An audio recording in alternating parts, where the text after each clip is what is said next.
What's up, guys? Welcome back to the podcast that you may have thought we forgot about. We didn't forget about it. It's just been a very long time since we've done it. Welcome back to Mets Talk. And today we are going to give our MLB predictions, talk a bit about spring training.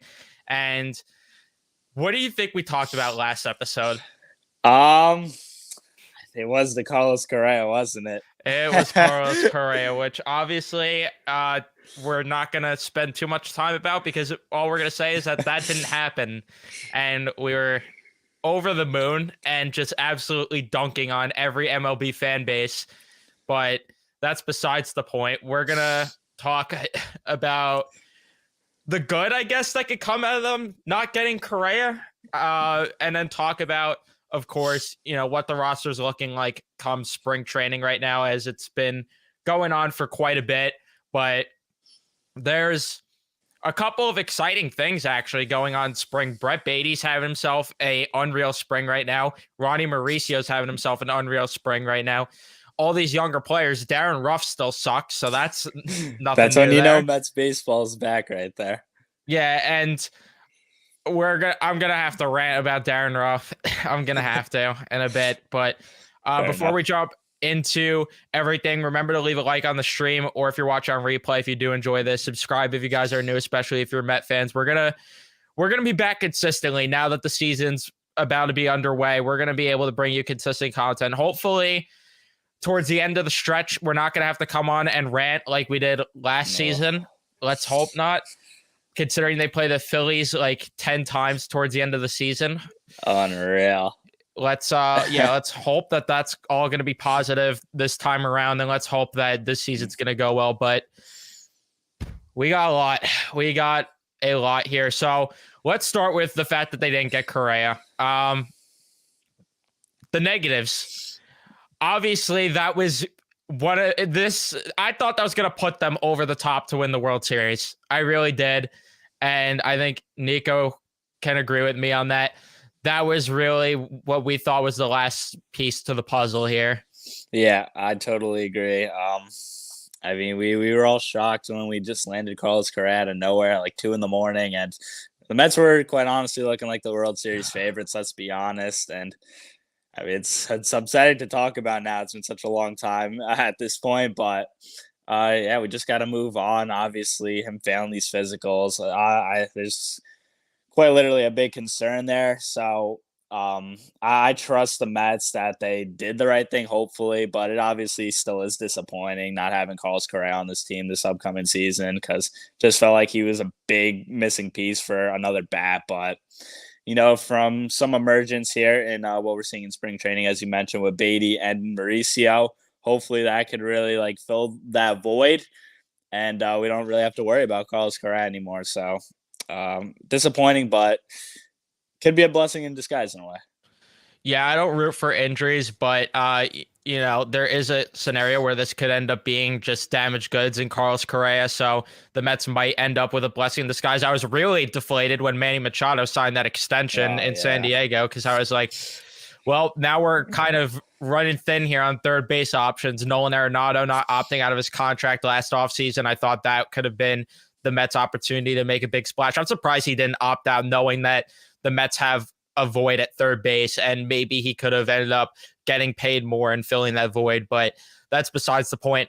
It's looking like the stars are aligning for it to be Brett Baty's job and nobody else's, because Escobar obviously is not a long-term solution, and he's having a rough spring training.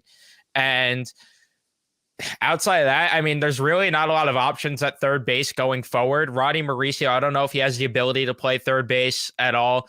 So I think he's more of a shortstop or second baseman.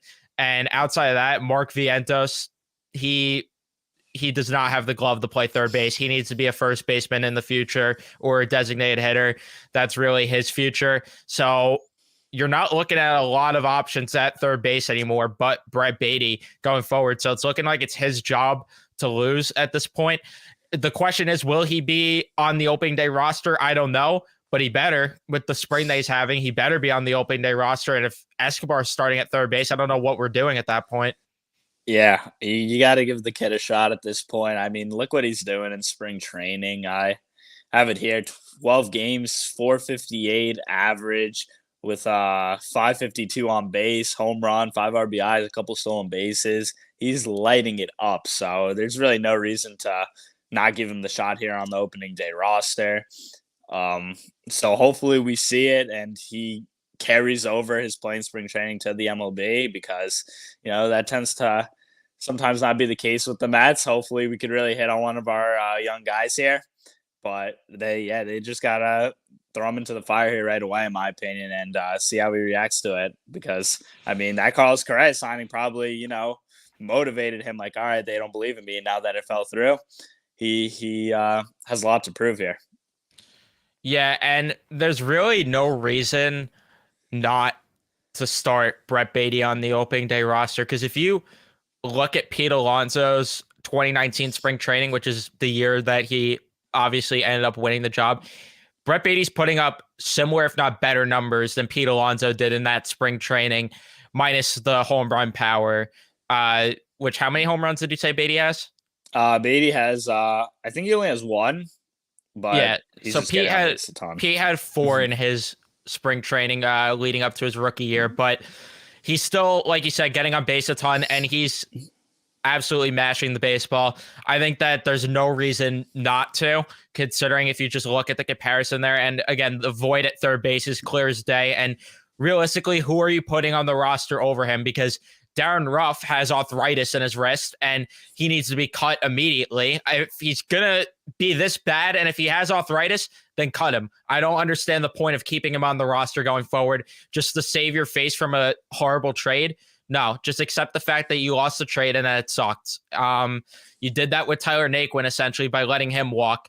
So let him do that. And then like there's just so many questions with the roster of this bench going forward and what it's going to look like, because you have Tim LeCastro just mashing the spring training, and then Tommy Pham has been just awful. Like, oh goodness gracious! I don't know if they're going to end up rolling with Tommy Pham just because of the money that he's making, but I think it would be a mistake too, considering the fact that Tim LeCastro has been far and away better.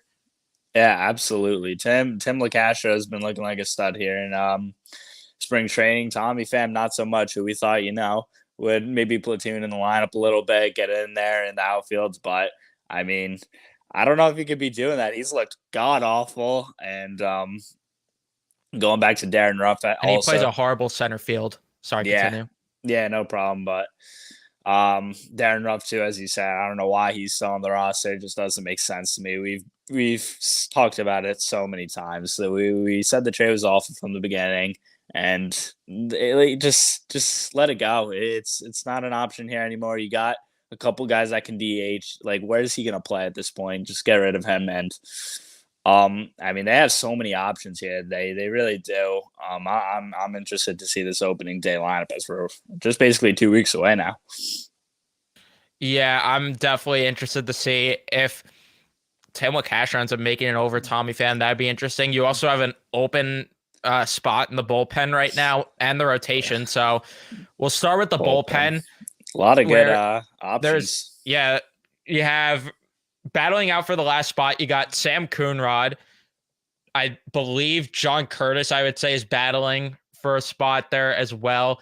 You have Steven Nagosic, who's having a good spring. Bryce Montestoyoka, unfortunately, got injured. That was the guy that I wanted to be on the opening day roster battling out of all those options. And then Steven Ridings, who I don't know if he's going to end up getting the spot. He hasn't even pitched this spring, so I don't think it's going to be him. And then I don't know if I'm forgetting anyone, but you got a lot of good options when it comes to. Oh yeah, Yacobonis was the last name that I forgot. So you have a lot of good options when it comes to that last bullpen spot. I really wanted it to be Bryce Montestoyoka, but the injury's that bad, huh?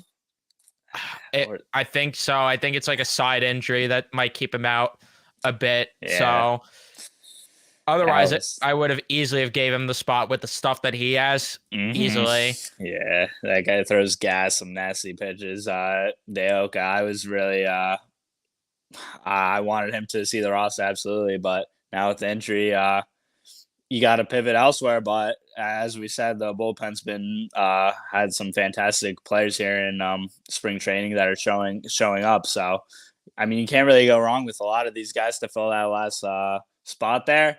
Along with what you already got, I'm looking forward to the Mets bullpen this year. I think it's going to be really good. Obviously, Edwin Diaz coming off a historic season to close the baseball games. He signed David Robertson.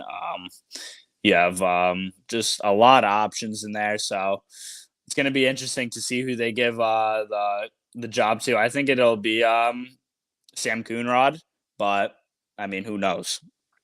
Yeah, I'd give it to Coonrod or Curtis right now. I think those are the two names that interest me. And then it's also going to be interesting to see if Brooks Raley misses some time, if Joey Lucchesi ends up being the lefty in the bullpen for the time being, or if they're going to throw David Peterson there. And then by default, of course, Tyler McGill would end up getting that last rotation spot, which I don't like for the last rotation spot. I don't know who you give that to because both of them are they're both having good springs. I could tell you, which if you don't know why there's a rotation spot, Jose Quintana ended up getting a rib injury, and it's looking like he's going to be back June or July. So, which, by the way, Buck Showalter, we saw your quote about how it would be a good trade deadline acquisition. Hey, Mets front office. Hey, Mets front office. I hate to be, I'm not trying to be an asshole right now, but can we please not do this? It's spring training. Can we please not do this with the trade deadline acquisitions? If this takes you out of guys like Corbin Burns, Zach Gallen, or whoever else might be available at the deadline, I might lose my mind, but that's the trade deadline's issue. So to talk about now, here and now, yeah, it's easily going to be McGill or Peterson because Lucchesi, I don't think has been good enough to win that last spot. Yeah, it's tough. It's a tough choice. I would go McGill just because I feel like, I mean, we've seen obviously a good amount for both of them in the starting pitching role. Obviously McGill before he got injured was great, and then he went to the bullpen, but I don't know. It's a good battle right now, and I would lean McGill. Yeah, I think I'd have to agree just because also I like having an extra lefty back there in the bullpen, and Peterson being that option, I think would be huge for the Mets to have. So I wouldn't also be opposed if they decide to somehow go with a 6-man rotation. If they could figure that out, I wouldn't be opposed for the to first that. half of the year. Why not? Yeah, give Scherzer and Verlander some extra rest. I wouldn't be opposed to that option either, but we'll see. We'll see what it's going to end up looking like because there is definitely a lot of uncertainty with this roster when we thought there was certainty. I mean, going into the year, we thought for sure like these were the locks to be on the roster, and now it's looking like a toss-up. And then Alvarez isn't having a strong spring, so it's looking like the catching positions kind of set in stone, although Omar Narvaez has absolutely reeked this spring training as well. So I don't know what to do there. I'm not looking forward to the catching position. Obviously, Alvarez, we want him to be the future, but I mean, he's got some fielding problems for sure, and he's not even doing well on the hitting side, which is supposed to be the specialty in his game right now. So, how much can you trust Alvarez right now is a big question. So, again, you're probably going to see this platooning with Nido, Narvaez, and we'll go from there and see how it goes the first half of the year. And then once the second half rolls around, you got to know what you're really doing. Yeah, and then you also have the question of, is Danny Mendick going to make the opening day roster over Luis Guillorme, who's having a pretty bad spring?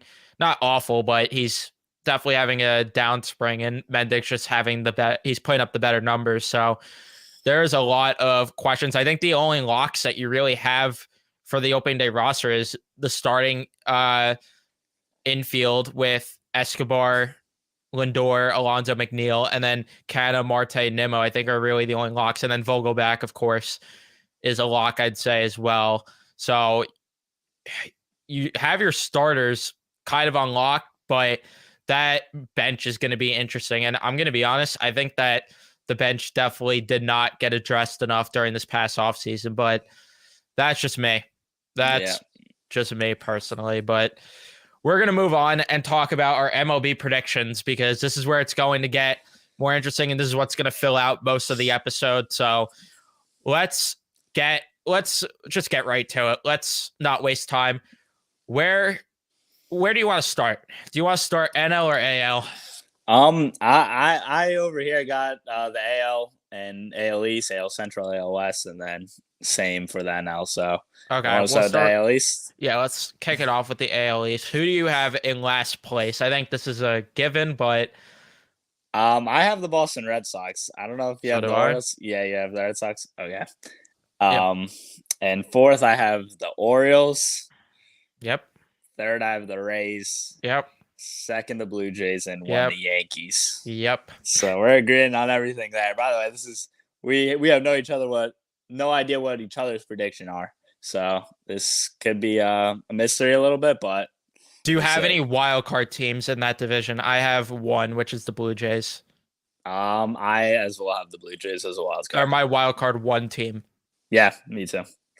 Yeah, so we're in exact agreement with the AL East. I think the Central's where we're gonna have disagreement, but to talk about each team briefly here, the Red Sox, I just don't trust their pitching staff. I mean, Corey Kluber is going to be their opening day starter. That's just not ideal in the year 2023. Maybe if it's 2018, 2016, sure. But in the year 2023, yeah, Corey Kluber is not the answer. And their lineup, I think they actually have some interesting names, especially when it comes to rookies with Yoshida, I think his name is. And then you have Son Turner. What was the other prospect's name that they have? It starts with a C, his last name. Casas, I think his name is. I think I'm trying to look right now. Yeah. Oh yeah, Tristan Casas. Yeah. Yeah, so they have some interesting bats, but the problem is the pitching staff is absolutely abysmal. So that's really all I have to say there. With the Orioles, or unless you want to add anything with the Red Sox. Yeah, I mean, pretty much the same thing as you said. The pitching is gonna really be the downfall of the team.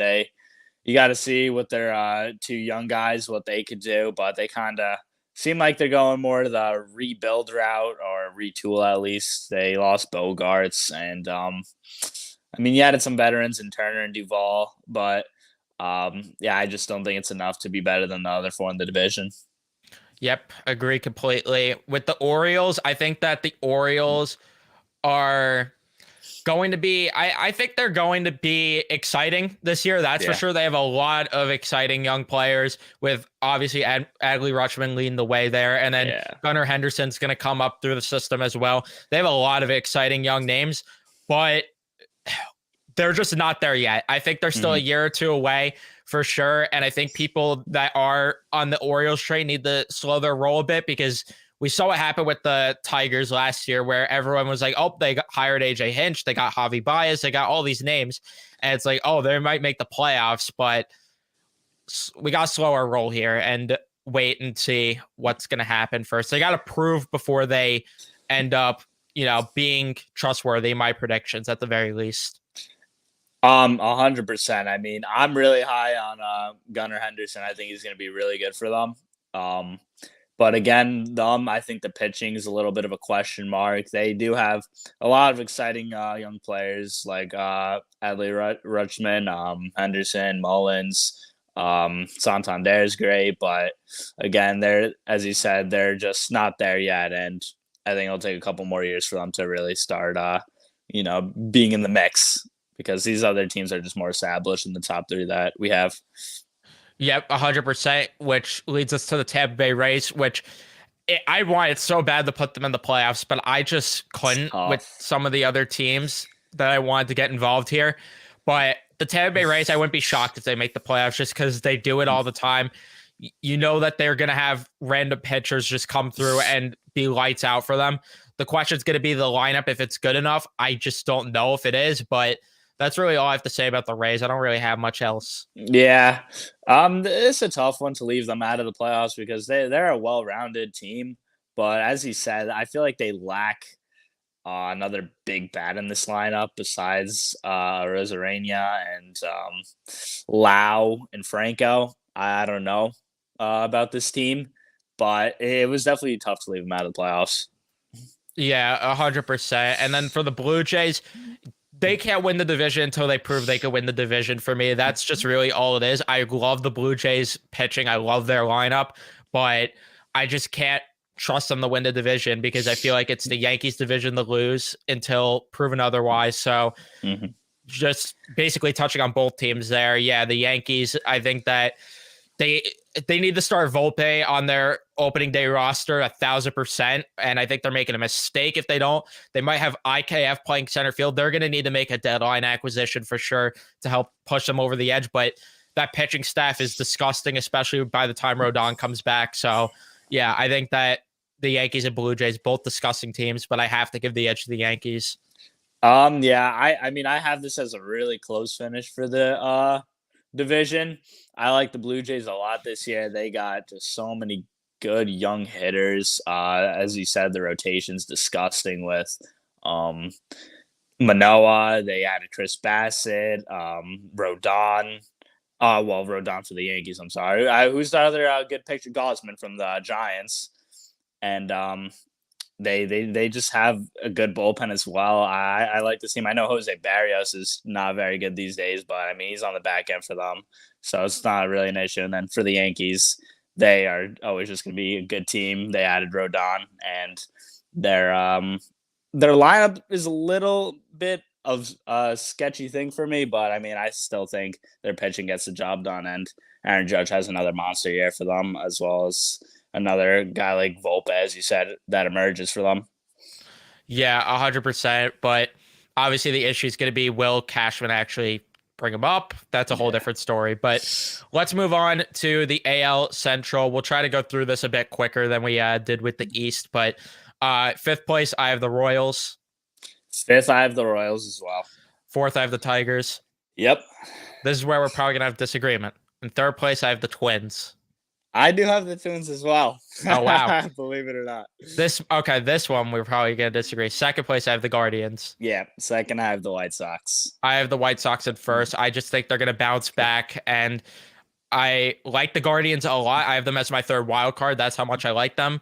I like the lineup and everything, but there's going to be something different at the very least with a division winner. That's really the only logic that I have with the White Sox winning the division. Like, I wouldn't be shocked if the Guardians won it, but I had to do something different because there's always something different. There is. There absolutely is. I actually wrote records down here too. I didn't say them, but I have it being a really close finish. Guardians 90-72, White Sox 89-73. I could totally see the White Sox winning the division, but I give the edge to the Guardians still. I still like their lineup a tad more. They have a good pitching staff. We saw last year. I mean, they were very close to going over and to the ALCS and playing the Astros, but that didn't happen. But yeah, it's gonna be a photo finish for sure. Did you have any wild card teams in this division? I had the White Sox as my last wild card. Okay, so we're in agreement there pretty much. And then I think we're going to be in agreement when we get to the West.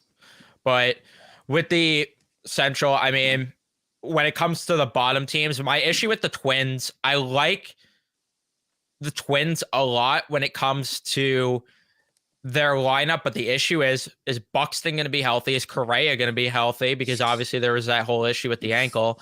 Oh, yeah. That's my issue with their lineup. And then pitching-wise, I don't know if they're necessarily good enough. I like some of the moves that they made, but I just have an issue with that. And then when it comes to the Royals, I mean, I don't have to say anything. They suck. And the Tigers, they're still years away from their young talent emerging and bringing them to the promised land. Yep, exactly what you said. Royals, there doesn't need to be much said about them. The Tigers, obviously, I think will be a good team in the upcoming years, just not there yet. And then the Twins, injury concerns with some of their big players. But I do like their team. I just think they're more middle of the pack in the division now. We're not talking hockey, loose change. We're sticking to our roots because David requested. We're sticking to our roots. Yes, we are. when it comes to the AL West now, I think we're going to have the exact same prediction. So let's just run through it. Oakland's in last place. We don't have to even touch on the Oakland A's. Our boy Trevor May is the closer there. So rooting for him. Rooting for him, but need I say more? He's like the only talented player on that team. Fourth place, the Angels. I mean, believe it or not, I have the Rangers in fourth and the Angels in third. Wow. Okay. Yes. I got to hear about that after. But I have the Rangers in third place. And then, I mean, do we even have to say anything for the who's in first place? I mean, yeah, we know it's obviously Seattle. No, it's Astros, but it's of course going to be Houston. Seattle is my second wild card team, and they're second place in the division. But interesting, you have the Angels over the Rangers. Explain. All right, so I have the Angels in third. I barely having them missing the playoffs. I still have the Mariners in second, getting that other wild card spot. But the Angels, man, I think they're going to really make a push this year for a playoff spot. They're getting frustrated. Mike Trout wants to make the playoffs. They have the two best players in baseball. I think Shohei Ohtani is going to have absolutely unreal year, even better. Mike Trout, hopefully he can stay healthy and do what he does. The rest of the lineup is honestly Hunter Renfroe. Yeah, Hunter Renfroe is good. Brendan Drury, I think, will have a solid year. Anthony Giovanni Urshela. Yeah, they have so many third basemen. They do. They got to do David Fletcher as well. They got to really do some movement there. But I think their lineup is going to have a really big year on offense. I think obviously the pitching's where they have a downfall. But if they could add a nice little name in the pitching rotation, I mean, I think the Angels take a big step and barely miss out on the playoffs. And the Rangers, I don't know. I mean, obviously they made some nice pickets, but as we know, Jacob deGrom, he likes to have his daily injuries. I just don't know if I could trust that. And I just have the Angels over them. I know it's a hot take, but I want so badly for the Angels to be good, but I can't pick them until they prove otherwise. I can't do it. And the Texas Rangers, I just think their lineup's definitely worse than the Angels, but I still think it's good enough. And then the pitching is just far and away better for the Texas Rangers. I like their bullpen a lot more. I like their rotation far and away more. And even if DeGrom's not healthy, I think I could confidently say the Rangers still have a better bullpen. So I'm content with that pick. I wouldn't be shocked if the Angels finish third, but at the same time, if DeGrom is healthy, I mean, I don't think it's even a debate. I think that the Rangers are definitely going to finish third at that point. But again, we know DeGrom doesn't like to stay healthy. His favorite thing is to not play a full season. So we'll move on now. Let's move on to the NL East, our division, where obviously this is gonna be interesting. This is gonna be very interesting.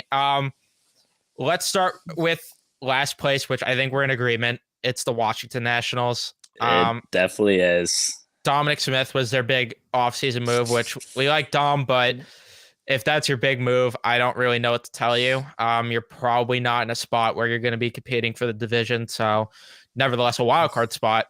Yeah. Fourth place, the Miami Marlins, which don't get me wrong, nice pickups this offseason. Gene Segura was a nice pickup. I forgot who else they added, but I remember them adding someone that's actually solid. And then they trade Pablo Lopez to the Twins, and they got actually. Oh yeah, Arias. That's who I was thinking of. Yes. Yes. And then Sandy leading the rotation, definitely solid, but too bad they're in a good division.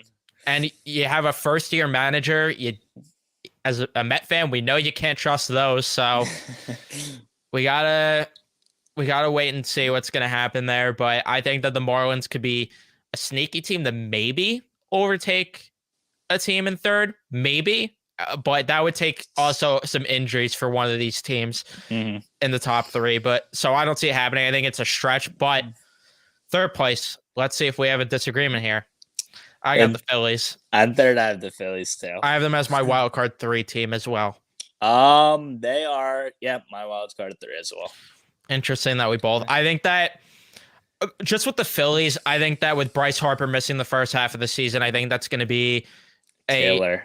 a killer for them winning the division or finishing second. If Bryce Harper was healthy, I would probably have put them in second place, but I just can't do it because of a injured Bryce Harper.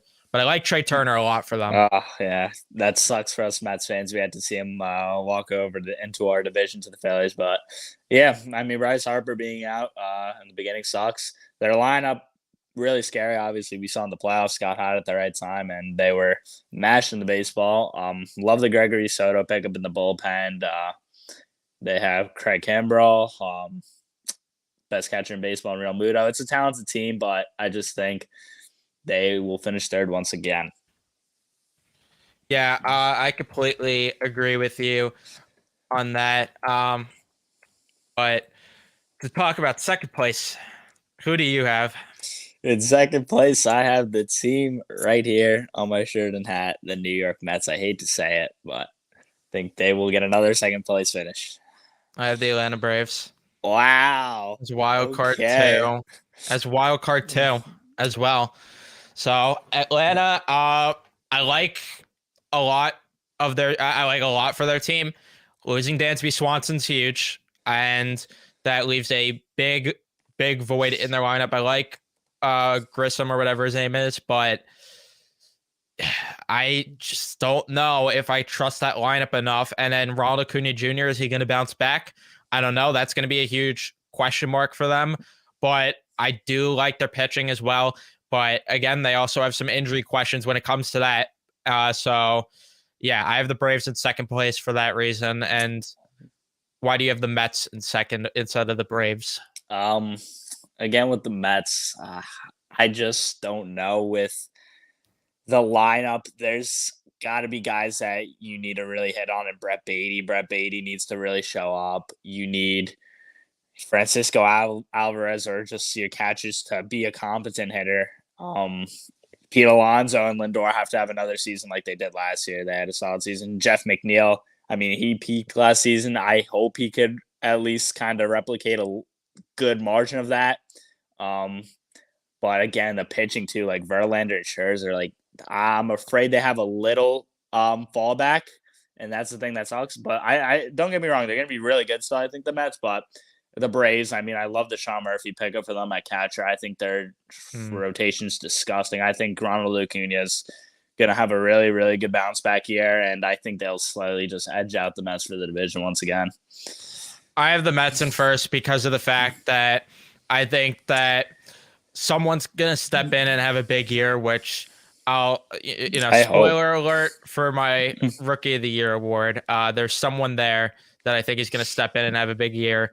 But I really just like the makeup of this Mets team. I think Verlander is going to give you way more starts than Jacob deGrom, and I think that's just a given. Honestly, I think if he even goes half the season pitching, you're going to get more starts than you got from Jacob deGrom, which the fact that the Mets finished with as many wins as they did last year without Jacob deGrom, I think having a Verlander instead is going to help them end up winning the division. And I really also like still, you got to like Pete Alonso to give you a good 30 to 40 home runs in a season. You got to like Francisco Lindor to give you a solid 30 home runs in the season as well, give you a nice solid 270, 280 batting average. You got to like a lot of this lineup. And I think that the real question I do have, I will agree, is Max Scherzer. I really wonder what he's going to provide for the Mets this season. I think that that's a huge question mark for the team. But outside that, I really trust the rotation. I trust the bullpen a lot. I love the bullpen more than the Atlanta Braves bullpen. Even though I like Iglesias as a closer, I mean, Edwin Diaz is the better pitcher. And I don't know. I call me giraffe neck python, I guess, but I really just like the Mets to finish first. Hey, I hope I'm wrong, and I hope it is the New York Mets. It's gonna be another just battle of the year here in this division with the Braves, even the Phillies. So I mean, I'm excited, and let's pray it's finally the Mets here to reclaim their title, first place. Yep, for the first time since 2015, hopefully. But let's move on to the Central Division. I think we're going to agree exactly with the order here. Last place, the Reds. I think so. The Reds. Fourth place, the Pirates. Yep. Third place, the Cubs. Yep. Second place, the Brewers. Yeah. First place, the Cardinals. Yeah, I mean this is a pretty easy division, I would say, to predict. This would be end up being the same as last year, correct? Yes, but I will say it would not shock me if the Cubs finish above the Brewers this year. It wouldn't shock me. Really? Yes, and I think because the Wow. Brewers are going to have a huge fire sale come the trade deadline, and I think that Ooh. that could maybe have them finish lower. The Cubs made some nice pickups. I mean, Swanson's a nice pickup. You have Jameson Taillon in the rotation to pair with Marcus Stroman, I guess. I mean, not really the sexiest two-headed monster, but Oh yeah. it's definitely something. It doesn't compete with the Brewers with Woodruff and Burns, but if one or both of Woodruff and Burns are sold off by the trade deadline, it wouldn't shock me if the Cubs end up finishing second place. But I still have the Brewers in second because we got to go with what the rosters are like right now. And I think that with how it is constructed right now, the Brewers finish second. Yeah. I mean, yeah, I agree. I think Corbin Burns is probably gone by the deadline. I do like the Brewers. I think they will finish second place, not make the playoffs, unfortunately, but um, they miss it by a few games, in my opinion. They don't have enough bats to me, in my opinion. Like, you got Yelich. I mean, what is he going to be? You picked up Contreras, William Contreras, Adames. You have Winker. I mean, it's just a mid lineup, and I don't think it's enough to be one of the top dogs in that NL. Yeah, completely agree with that. I think that they need to make another move for that lineup to really propel them to potentially compete with the Cardinals. But we'll move on to the West, where I think we're going to be mostly in agreement here. Fifth place, the Rockies. I think that's a given. They are pretty bad. Fourth place, the Arizona Diamondbacks, who I think could be sneaky, and maybe finish third. But I like the Giants still a bit more. Just heavy analytic gurus like the Rays, where that might just put them over the top when it comes to the Diamondbacks. But second place, we might have a disagreement. I have the Dodgers. Oh yeah, we have a disagreement there. The Padres. Yeah, I have the Padres in first place. I think that you add Bogarts and Tatis to last year's team. I mean, forget about it. The Dodgers didn't do enough this past offseason for me. Shocking. They lost Trey Turner. I think they're really banking on the fact that they're going to get Shohei Ohtani next year. Mm-hmm. And if they don't get him, that's just a huge, huge problem for the Dodgers because you really downgraded this offseason to end up banking on the fact that you're going to get Ohtani. And you probably would have gave that money to Trey Turner if you don't get Ohtani. So it would be a huge problem. But when it comes to the Dodgers team, don't get me wrong, they are still great. You got to love the Dodgers every year because there's a reason they're one of the best teams in baseball every year, if not the best team when it comes to the regular season at the very least. But you got to love what they do analytically. I like their bullpen a lot to always have a good year. I like their pitching rotation to always have a good year. But the lineup, I really have questions with that lineup this year. I really do. There will probably be someone to have a surprise year, which will probably be Miguel Rojas. But outside of that, I mean, not enough done this offseason for me to pick them over the Padres, who added Xander Bogaerts, who also added Tatis back to this team, who added Seth Lugo to that bullpen or rotation, wherever they decide to utilize him. And man, I really think it's the Padres here to take over that division. That's fair enough. Again, I have this like a really close finish. The Padres being one game behind them. I could also see the argument for your sake where it's like you got to see the Dodgers lose the division before you could believe they lose the division. Exactly. That's where I'm at with the Dodgers. Their lineup is just still so insane. I know they didn't do much in the offseason, but like they really didn't need to. The starting pitching, I mean, you got obviously a good rotation. Clayton Kershaw, I mean, he's probably fallen off, but you got young guys that have been great for you. And it's just the bullpen, they're just such a good team all around. I need to see them lose the division first. Although the Padres, I mean, they scare me. Their top four bats are just insane. Even the pitching, I think the pitching's still a little bit of a question mark to me, but same with the bullpen. But again, it's the Padres and their team is really good. So I think they'll definitely get a wild card, but I'm going the Dodgers to still squeak it out. Why do you have them as your wild card One or I have two? him as my second wild card. All right. So we'll move on now to the awards before we jump into the playoffs. Who do you have as your NL Rookie of the Year? My NL Rookie of the Year, I have Miguel Vargas I for the like that LA pick a Dodgers. lot. I think that's a big reason that he'll fill Justin Turner's role. He'll be just we know the Dodgers just hit on every prospect, so I think he's gonna be really good for them and um just make the Dodgers lineup even better. Call me Giraffe Neck Python again. I have Brett Beatty. I think that he's going to step in and have a monster year. He's going to use the fact that they were about to sign Correa, and instead of having him play, I think he's going to use that as a fuel, and it's going to motivate him to have a monster year. I think he's going to overtake Escobar's spot as the third baseman as well. And I really have faith in Brett Beatty, especially if he's going to continue to hit like he has this spring. But there's also another guy in the Mets that I like to win Rookie of the Year, in Kodai Senga. So it was really between the two of them for me. So it was They have kind some of biased candidates picks. for sure.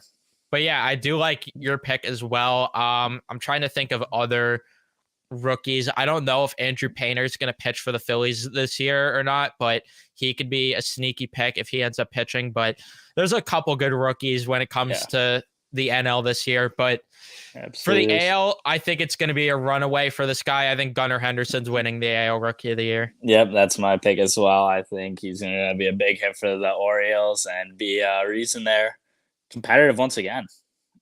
100%.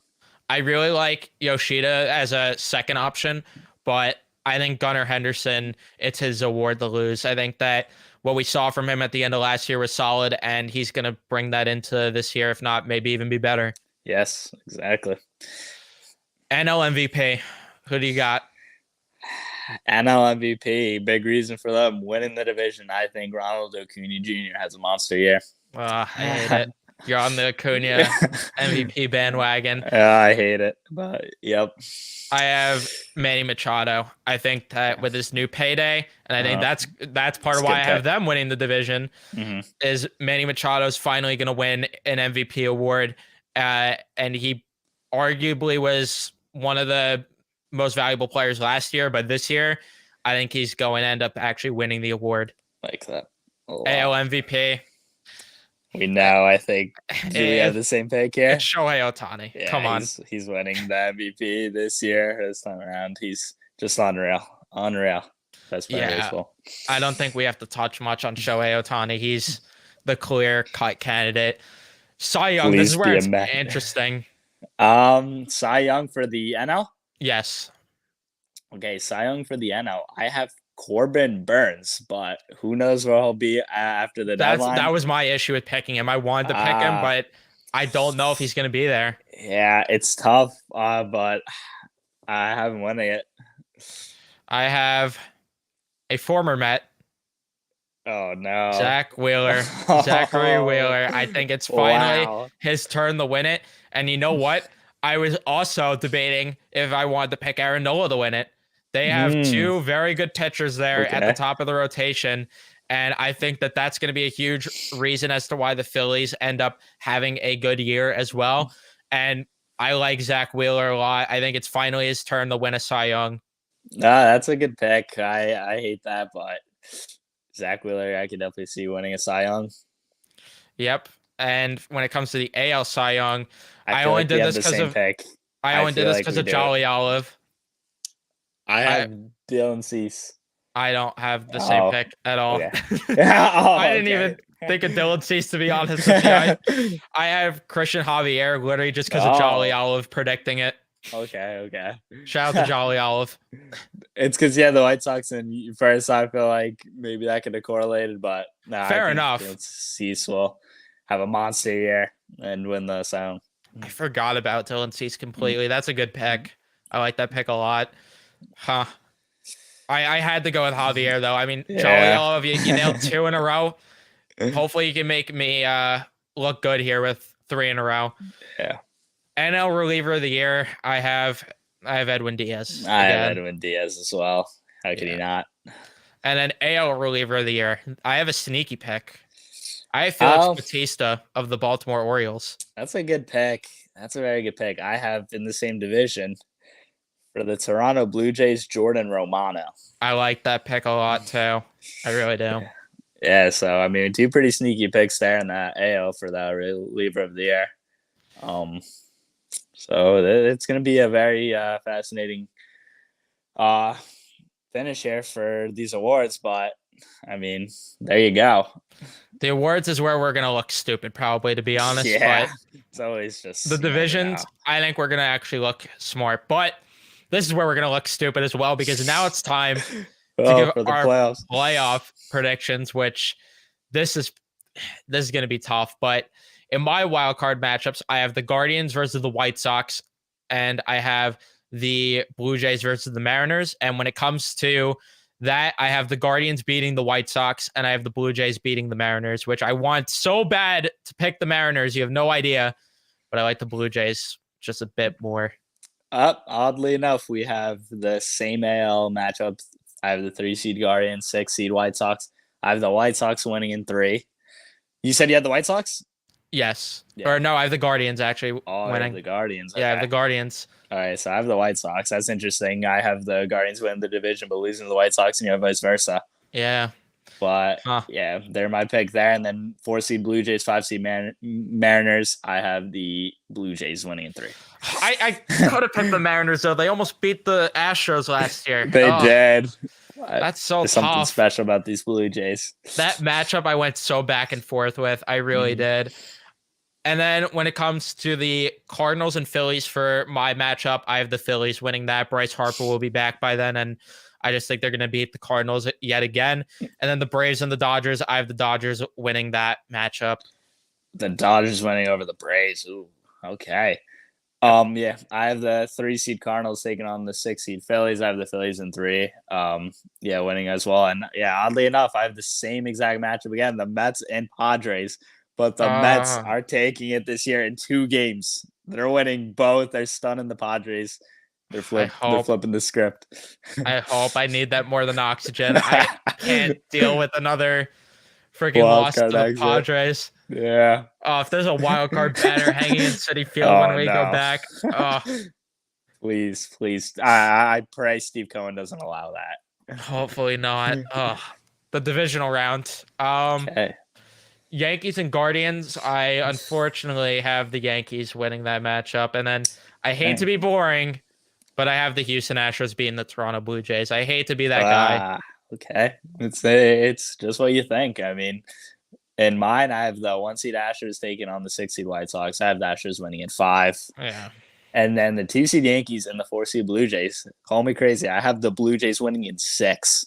Ooh, okay. Yeah, that's my hot take. Okay, I like that though. I like the pick. Yeah. And then wait, you didn't say for that now, right? No, I didn't. Which I have Mets and Phillies. I got the Mets beating the Phillies. And then Padres and Dodgers. I have the Padres winning that series. Okay. So you have a Mets and Dodgers. Padres. Oh, you said Padres. Okay. So Mets and Padres rematch in the pennant. Nice. I like that. All right. For the NL, we got Braves versus Phillies. I think the Braves this time around are taking them down the divisional series rematch. And then I have the Dodgers and the Mets, and I have the Mets winning in 7, doing what they did, basically winning in the elimination winner go home game in 2015 against the Dodgers. Oh, wait, are these series in 5 or 7? I'm blanking completely in the divisional round. I want to say it's 5. It is 5, right? Oh, okay, so yeah, just in 5 games. Why do I feel like I switched that now? And then the pennant, I think, is 7, if I'm not mistaken. Yes, 7. Which I have the Astros beating the Yankees yet again. I hate to be boring. And unfortunately, the Mets run comes to an end, and I have the San Diego Padres getting the best of the Mets yet again. Yep. I have Astros and Blue Jays, and I have the Blue Jays going to the World Series, and then the Mets and Braves, and the NL pennant. I have, unfortunately, the Braves. We both have the Mets losing in the pennant. Maybe it's a good thing. Yeah, I mean, I won't be that mad, but obviously, I mean, it's a step forward, I guess, if that happened. So, Yeah, which that would be a good thing if the Mets got to the pennant. I would be happy, but at the same time, Yeah. it's kind of World Series or bust. So it's like I Yeah. don't know. I don't know how I'd feel. As long as they put up a fight in the series at the very least, and not Yes. one hit in the last game. Please don't do that. It would Uh, be good. World Series. I have the Houston Astros versus the San Diego Padres, That's a good and matchup. I have the San Diego Padres winning because that's what's in. If you know, you know. If you saw that Okay. cringe video, unfortunately, but those Padre fans are going to be rapping yet again about the Houston Astros and winning the World Series. They're going to be at the parade on the parade float, rapping, yelling, "That's what's Wow. in." Okay, so you have the Padres over the Astros. Yep, unfortunately.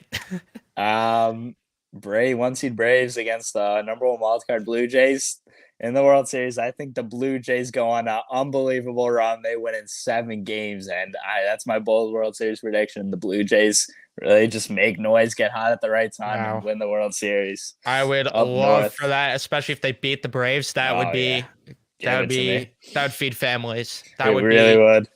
poetry right there. If the Blue Jays ended up being the Braves, that would be that would be great. How many games do you have that going to? I have it in 7. 7, yeah. If I had to make a pick, I'd say the Padres beat the Astros, and I don't want to be boring and say 7, but I gotta say 7. I gotta say 7. The World Like I Series feel like the is Astros competitive. aren't going to go down without a fight. Like that's just They can't. they're just that good. Exactly. Houston, I hate to be boring and pick you to go this far, but I have to. But I have you They're losing. too good. We can't blame you. Yeah. They're really just a dynasty there. They are. It's unbelievable. If only the Mets could find that way. But Yeah. Let's hope that's our obviously our optimistic pick if we were being like that. But I mean, we do have them going to the NL championship game, so I think we definitely are optimistic about the season for them, and let's hope they can get that far and even farther. if it makes anyone in chat feel any better, our preseason predictions for the NHL went to complete shit. So do not take much stock into these predictions.